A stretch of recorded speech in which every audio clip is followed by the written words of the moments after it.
وہ ایک قصہ بیان کرتے ہیں کہ بادشاہ نے کوئی 3 سوالات اپنے وزیر کو کہے کہ اس کا جواب دو، یہ تمہاری عقل کا امتحان ہے، اور 3 دن کی مہلت دے دی، اور 3 دن کے بعد جب اس نے دیکھا کہ مہلت ختم ہو رہی ہے تو بھاگا اپنے یہاں سے،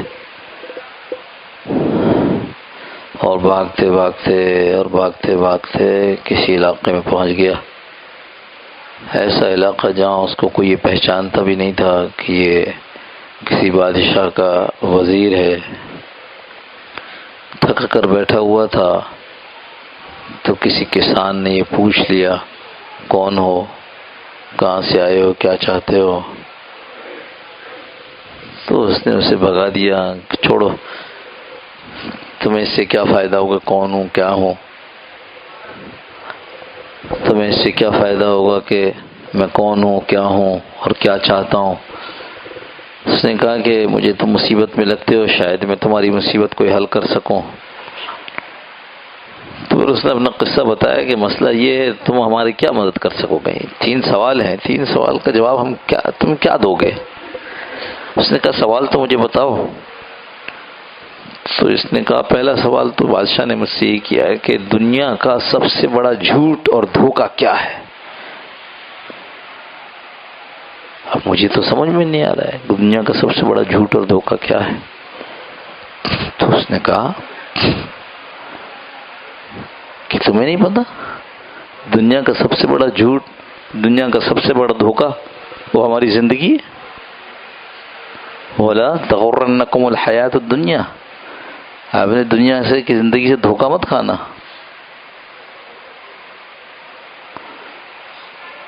تو کہنے لگا اچھا، تو دنیا کا دوسرا سوال تھا دنیا کا سب سے بڑا سچ کیا ہے؟ اس کو دنیا کا سب سے بڑا سچ موت ہے، کوئی اس کا انکار ہی نہیں ہے، کیونکہ موت ہاں کیا ہے، موت برحق ہے، یہ جھوٹ وہ سچ۔ چلتے چلتے آدمی مہینہ بھی نہیں ہوا ہوگا، ابھی مہینہ ہو گیا شاید، رات کو فون آیا بھائی کا کہ وہ پڑوس میں جو نوجوان رہتا تھا، وہ کوئی 1:30-2 بج رہے رات کا، کہ پڑوس کا جو نوجوان رہتا تھا اس کا انتقال ہو گیا، ذرا سے باہر آؤ۔ کیا ہو گیا؟ باہر نکلا، دیکھا جی وہ لائٹ چونکہ گئی ہوئی تھی، وہ اس پر کچھ کام کر رہا تھا جنریٹر پہ، وہ کرنٹ لگا، وہیں پر پڑا ہوا ایسے، تار سینے پہ رکھا ہوا نوجوان۔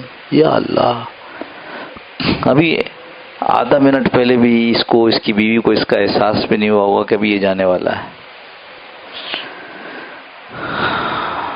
اور میرا خیال آدھے گھنٹے بعد لائٹ آ گئی۔ میں نے کہا اگر اس کو پتا ہوتا کہ آدھے گھنٹے میں لائٹ آ جائے گی تو ان چکروں میں لچتے ہی نہیں۔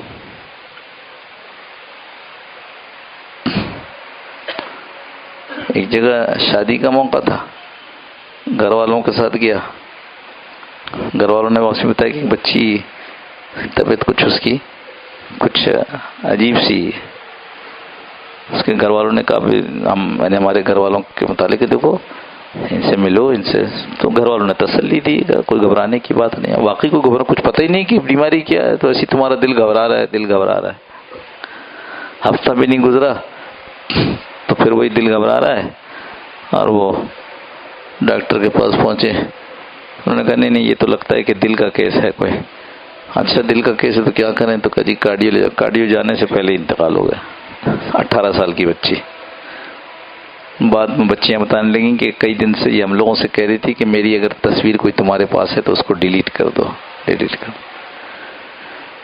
اور دادی کہنے لگیں کہ یہ پوتی ہماری جو ہمارے پاس تھی، تو جب ہم اسپتال لے جا رہے تھے تو ہم سے کہتی دادی میری ٹانگوں میں سے جان نکل رہی ہے، حدیث میں آتا ہے نا کہ جان ادھر ہی سے نکلتی، انگوٹھا پھر یہ پھر ٹانگ پھر یہ۔ 18 سال کی عمر تھی۔ ماں کہنے لگی کہ اس نے مجھ سے کہا تھا کہ امی اگر میں ٹھیک ہو جاؤں گی نا تو مجھے اور آپ کو دونوں کو شرعی پردہ کرنا ہے۔ جاتے جاتے کیسی نیتوں کے ساتھ اللہ کے ہاں پہنچ گئی۔ دنیا کی سب سے بڑی حقیقت موت ہے اور دنیا کا سب سے بڑا جھوٹ آج یہ کریں گے، کل یہ کریں گے، پرسوں یہ کریں گے، ایک مہینے میں یہ کرنا ہے، اگلے سال میں یہ کرنا ہے، سب جھوٹ، سب پڑا رہ جاتا ہے۔ ہر چیز کو چھوڑ کر آدمی رخصت ہو جاتا ہے۔ آپ نے پوچھا تمہیں کتنی امید ہے زندہ رہنے کی؟ کہ اللہ کے رسول صبح ہوتی ہے تو شام کا ارادہ کا پتہ نہیں ہوتا، شام کر سکیں گے نہیں کر سکیں گے۔ اچھا، جس کو یہ پتہ نہ ہو اور دل کے اندر یہ یقین ہو کہ پتہ نہیں شام تک زندہ رہیں کہ نہیں، تو لمبے منصوبے بنائے گا؟ کہ زندگی کا پتہ نہیں ہے، میں لمبے منصوبے بناؤں؟ وہ تو یہ کہے گا کہ جہاں جانا ہے وہاں کی تیاری کرو، کہ درخت لگا رہے ہیں آپ کیا درخت کا پھل کھا سکیں گے؟ آپ تو کہہ رہے ہیں منصوبے نہیں بناؤ، تو پھر اگر لمبے منصوبے نہیں بناتے تو یہ درخت کیسے لگتے؟ ہے نا سوال دل میں آتا ہے نا یہ۔ بھائی درخت اس نیت سے تھوڑی لگا رہے ہیں، درخت اس نیت سے لگا رہے ہیں کہ میرے بعد آنے والے جب یہ پھل کھائیں گے تو میں قبر میں ہوں گا، مجھے وہاں ثواب مل رہا ہوگا، فائدہ مل رہا ہوگا۔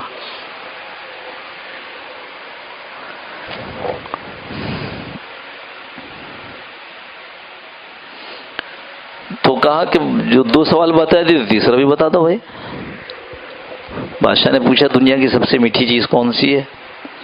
شکر ہے، شہد ہے، پھل ہے، کیا ہے؟ تو کہنے لگا یہ سوال کا جواب تو میں نہیں دوں گا۔ وہ میں نظاری کرنے لگا کہ بھائی میں جب 2 بتا دیے تو تیسرا ہی بتا دے۔ کہنا اچھا ایک شرط ہے، کہ جو شرط کہو گے پوری کروں گا۔ کہ ادھر دیکھ رہے میرا کتا بیٹھا ہے، کہا اس کے سامنے ایک ڈبہ پڑا ہوا جس میں کتا پانی پیتا ہے، وہ لے آؤ۔ وہ لے آیا، کہنے لگا کہ بس اب اس میں سے تم بھی پی لو۔ کتے کا پانی مجھے میں نہیں بتاتا ہوں کہ معاف کر دو، کچھ اور شرط رکھ لو۔ کہ نہیں یہی شرط ہے، اگر پیو گے تو بتاؤں گا ورنہ نہیں بتاؤں گا۔ اٹھایا منہ تک لے گیا تو اس نے کہا بس بس بس اتنا ہی کہنا تھا۔ یہ دنیا کی سب سے میٹھی چیز غرض ہے، غرض۔ جب تمہیں اس بات کی غرض تھی کہ یہ جواب مل جائے تو کتے کا جھوٹا پانی پینے کے لیے تیار ہو گیا۔ جس آدمی نے اپنی جو غرض بنائی ہے نا اس پر لگا ہوا ہے۔ دنیا دھوکہ دیتی ہے، دنیا ہماری غرض نہیں ہے، ہمارا مقصد نہیں ہے دنیا۔ ہم دنیا میں اس لیے بھیجے گئے ہیں کہ ہم اپنی آخرت بنا لیں۔ جو یہ سوچ لیتا ہے پھر اس کے لیے مشکل سے مشکل، سب سے میٹھی چیز ہے نا، جس نے آخرت کو غرض بنا لیا تو آخرت کے لیے مشکل سے مشکل چیز کرنا بھی اس کے لیے کوئی مشکل نہیں ہے۔ ارے کہاں کھڑے ہو؟ کا لڑائی کا ارادہ ہے مگر یہ ذرا سا گوشت تو کھا لوں۔ کہ نہیں نہیں، تم کیا سوچ رہے ہو؟ مجھے تو یہ احد پہاڑ کے پیچھے سے جنت کی خوشبو آ رہی ہے۔ گئے اور شہید ہو گئے۔ پتہ نہیں غرض بنا زندگی۔ بچے تھے نا، بچے بڈھے ہو گئے، سفید داڑھی ہو گئی ہماری، کبھی سوچے ہی نہیں، کبھی اپنی غرض آخرت کو بنایا ہی نہیں۔ صبح اٹھ کر کے کمانا، شام اٹھ کر کے اگلے دن کے کمانے کی فکر کرنا۔ دیکھو جی بچہ ہو گیا، بچہ ہاں ٹھیک ہے بچہ ہے، اب چلو بچی ہے، اچھا اس کی تو اور تیاری کرنی ہے اور کمانا ہوگا، دیکھو ابھی سے اس کے جہیز کی تیاری شروع کر۔ وہ بچی جنت کی باشندہ، جنت کی باسی، جنت میں جانے والی بن جائے اس کی فکر نہیں ہے، غرض ہی نہیں ہے ہماری آخرت۔ بچے بڑے ہو رہے ہیں، کیا کرنا جی بچے ہو رہے ہیں، دیکھو کون سا اسکول ہے، کون سے اسکول ہو رہا ہے، ایسے اسکول میں پڑھے جہاں سے پڑھ کر ڈاکٹر انجینئر بن کر نکلے۔ یہ تو دیکھو کہ ایسے اسکول میں پڑھاؤ جس اسکول سے دیندار بن کے نکلے، یہ سوچا ہی نہیں۔ ہماری غرض ہے ہی نہیں آخرت، دنیا غرض ہے۔ اس لیے صبح دیکھتا ہوں، بالکل صبح ایک بچی ادھر پکڑی ہوئی، ایک بچہ ادھر پکڑا ہوا، بچی بھی جھوم رہی ہے، بچہ بھی جھوم رہا ہے، آنٹی لے کے کھڑی ہوئی ہے۔ کیا بھائی تو ابھی گاڑی آئے گی تو اسے بٹھا کر کے اس کو بھیج دیں گے، جاؤ جا کر کے اسکول میں پڑھو۔ غرض ہے تو اپنے بچے کی نیند پوری کرنے کے لیے تیار نہیں۔ بچے کی نیند جس کے لیے ماں فکر مند رہتی ہے، وہ بچے کی نیند کو خراب کر کے اسکول جاؤ۔ کیوں اسکول جاؤ گے تو مال والے بنو گے، ہاں پوچھتے ہیں ابا کا کیا حال ہے، ٹھیک ہوگا ٹھیک ہوگا ٹھیک ہوگا بالکل ٹھیک ہوگا، ہاں کام پہ جا رہا ہے، یہ ہے معیار. کام پہ جا رہا ہے تو اس کا مطلب ٹھیک ہوا، کام پہ نہیں جا رہا بھی ٹھیک نہیں ہوا. سبحان اللہ. یا اللہ، اپنا ذہن بدلنا ہوگا، اپنی غرض ہم کو آخرت کو. ہاں آخرت کے ساتھ جو کچھ دنیا ملے گی کریں گے، آخرت کے ساتھ حلال کمانے جا رہے ہیں، سبحان اللہ، اس سے بڑی کیا بات ہوگی کہ اب میں نے یہ نیت کی ہے کہ میں اپنے بچوں کے لیے حلال کمانے کو جا رہا ہوں. ہاں یہ معمولی نیت نہیں ہے، صدقہ کرنے سے زیادہ افضل ہے، نفل نماز پڑھنے سے زیادہ بڑی بات ہے، اپنے بچوں کے لیے حلال کمانے جا رہا ہوں. لیکن بچوں کے لیے حلال کمانے جا رہا ہوں، حلال سمجھتے ہو نا. کسی سے میں نے پوچھا کہ آج کل کیا، ایک جگہ گیا، وہ پرانی بات ہے، خاصی پرانی بات ہے، کالی داڑھی تھی ہماری، کوئی صاحب مجھے لے کر گیا کسی کے پاس، بڑا سیٹ تھا، رات کا وقت تھا، 12-1 بجے. میرے والد صاحب بھی مجھ سے ناراض، یہ کون سا وقت ہے، اگر کسی کو آپ کو دعوت دینی ہے، کسی کو آپ کو دین کی بات بتانی تو رات کے 12 بجے. تو میں نے کہا مجھے بتایا کہ وہ ہوتی فارغی رات کے 12 بجے ہوتے ہیں، اس وقت ان کی بیٹھک لگی ہوتی ہے. خیر گئے، بات کی، ان کو سمجھایا، اور بھی لوگ بیٹھے ہوئے تھے. کہنے لگے کیا ایسا ہو سکتا ہے کہ آپ یہاں روزانہ آ جایا کریں؟ میں نے کہا خدا کے لیے کہ 12 بجے ہماری ایسی بیٹھک ہوتی ہے. دیکھیے آپ آئیں گے نا، آج آپ آئیں تو آج ہم نے یہاں شراب نہیں پی، اور نہ ہم یہاں بیٹھ کر شراب کا شغل کرتے ہیں. آپ آ جائیں گے تو میں نے کہا بھائی یہ میرے لیے مشکل کام ہے، کسی اور کو پکڑ لو جو روزانہ آ سکتے ہو، ہمارے لیے ممکن نہیں ہے. طالب علم تھے ہم اس زمانے میں. تو ان میں سے ایک صاحب 1-2 سال کے بعد جب ملے تو میں نے پوچھا اور سیٹ کیا حال ہے؟ کہنے لگے ٹھیک ہے. کام کیسا چل رہا ہے؟ کہنے لگے کام تو میں نے ختم کر دیا ہے. کیا کر رہا؟ کہنے لگے جتنی ملیں یہ وہ سب بیچ دیے. کیوں بیچ دی؟ کہنے میں نے یہ دیکھا کہ مل میں 5 وقت کی نماز کے لیے اگر میں بند کروں مشین کو تو میرا اتنا نقصان ہوگا.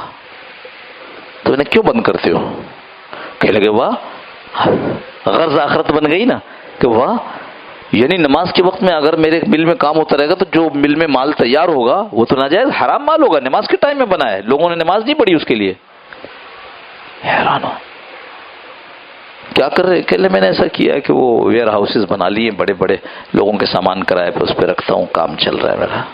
غرض بدلے گی، انداز بدل جائے گا. ہم نے دنیا کو اپنی غرض، اپنا مقصد بنایا ہے، صبح سے شام تک اس کے لیے اپنی جان مال لگا دینے میں، اپنے بیوی بچے قربان کر دینے میں ذرا سی بھی تکلیف نہیں ہوتی. اور جس کو اپنا مقصد نہیں بنایا اس کے لیے تو فجر میں اٹھنا بھی مشکل ہے. حالانکہ اتنی لمبی راتیں ہیں، جلدی سو جائے آدمی، جلدی کیا مطلب عشاء پڑھ کر کے سو جائے. جو آدمی 12 بجے سوئے گا بقول ہمارے حضرت کے کہ 13 بجے اور 14 بجے سوئے گا تو فجر میں کیسے اٹھے گا؟ فجر عشاء کے بعد سو گئے تو فجر میں، لیکن فجر میں اٹھنا پھر بھی مشکل ہے. کیوں مشکل ہے؟ غرض نہیں نا ہماری. اس لیے یہ جو جمعے سے پہلے عرض کر رہے تھے آپ کو، وَلَا تَغُرَّنَّكُمُ الْحَيَاةُ الدُّنْيَا، دنیا کی زندگی سے دھوکہ مت کھانا. پانی کا بلبلا ہے، بلبلا، آدمی ہاتھ ملتا رہ جاتا ہے.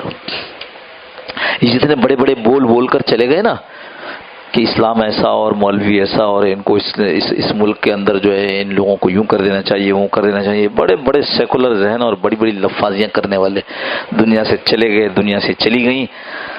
ہائے ہائے، اگر آج ان سے پوچھو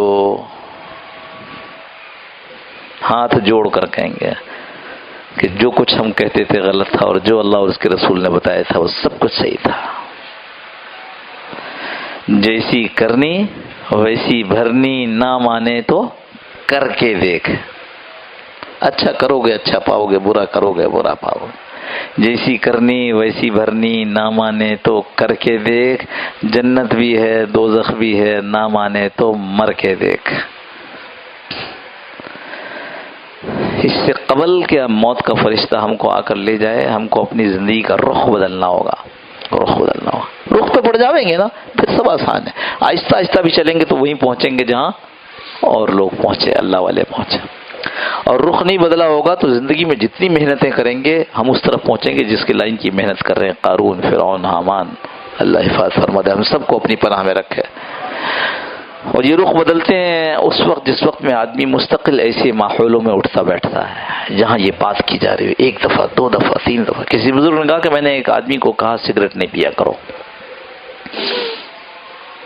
تو کہنے لگے مگر یہ خیال ہوا کہ میں نہیں کہوں گا تو کون کہے گا، اور یہ چونکہ آگے سے جواب نہیں لگاتا ہے تو اس لیے میں کہتا رہوں.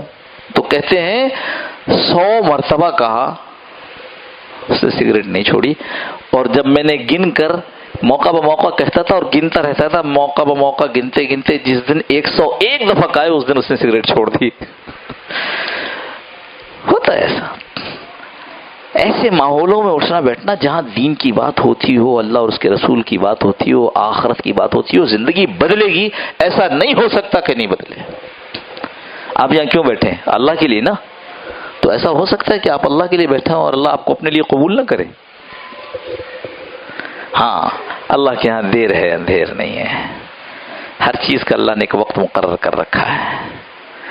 جو لوگ صحیح میں وہ بات نہیں کرتا کہ منافقت، صحیح واقعی اپنے آپ کو دیندار بنانا چاہتے ہیں، سچ. میں نے ایک بزرگ سے پوچھا، مکہ مکرمہ کے بڑے عالم تھے. میں نے کہا کہ شیخ میں جس وقت بیان کرتا ہوں تو کبھی کبھی خیال آ جاتا ہے کہ بات تو بہت اچھی ہو گئی، تو میں یہ سوچتا ہوں کہ چونکہ اخلاص نہیں ہے اس لیے میں اب تقریر کرنا بند کر دوں. وہ سن کر مجھ سے کہنے لگے بالکل نہیں کر رہا. جب تم اخلاص کو اللہ سے سچ میں مانگتے رہو گے تو ایک وقت مقرر ہے اللہ کے ہاں، اس وقت اخلاص عطا فرما دیتے ہیں. اور کبھی کبھی ایسا ہوتا ہے کہ اس کی زندگی تھوڑی ہوتی ہے تو وہ موت کے وقت اخلاص عطا فرما دیتے ہیں. اخلاص کا ثواب الگ اور ساری زندگی کوشش کا ثواب الگ. میں نے کہا اللہ آپ کو جزائے خیر دے کہ آپ نے مجھے ایسی چیز بتا دی کہ میں بہت بڑے کام سے بچ گیا. ایسے جو میں نے سوچ لیا تھا، بلکہ میں نے چھوڑ ہی دیا تھا، سمجھو بالکل بات نہیں کرتا تھا.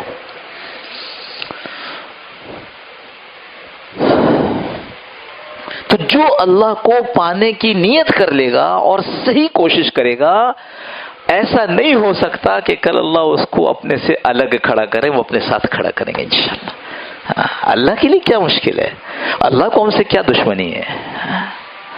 بس یہ ہماری طرف سے طلب سچی ہونی چاہیے. طلب کھوٹی ہے کوئی گارنٹی نہیں ہے، کوئی گارنٹی نہیں ہے. اللہ بہت بڑے چاہیں تو دے دیں، لیکن طلب سچی ہو تو ضرور ملے گا. اللہ پاک ہم سب کو عمل کی توفیق نصیب فرما دے. اللہم صل علی سیدنا مولانا محمد وعلی آلہ وسلم تسلیما کثیرا کثیرا وصنا ولم تغفر لنا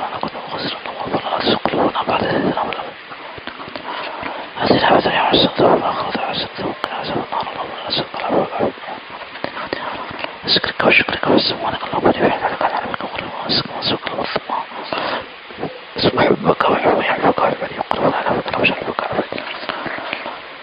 وصلی اللہ تعالی علی خیر خلقہ محمد وآلہ وصحبہ اجمعین برحمتک یا ارحم الراحمین. جزاکم اللہ خیر. السلام علیکم ورحمۃ اللہ.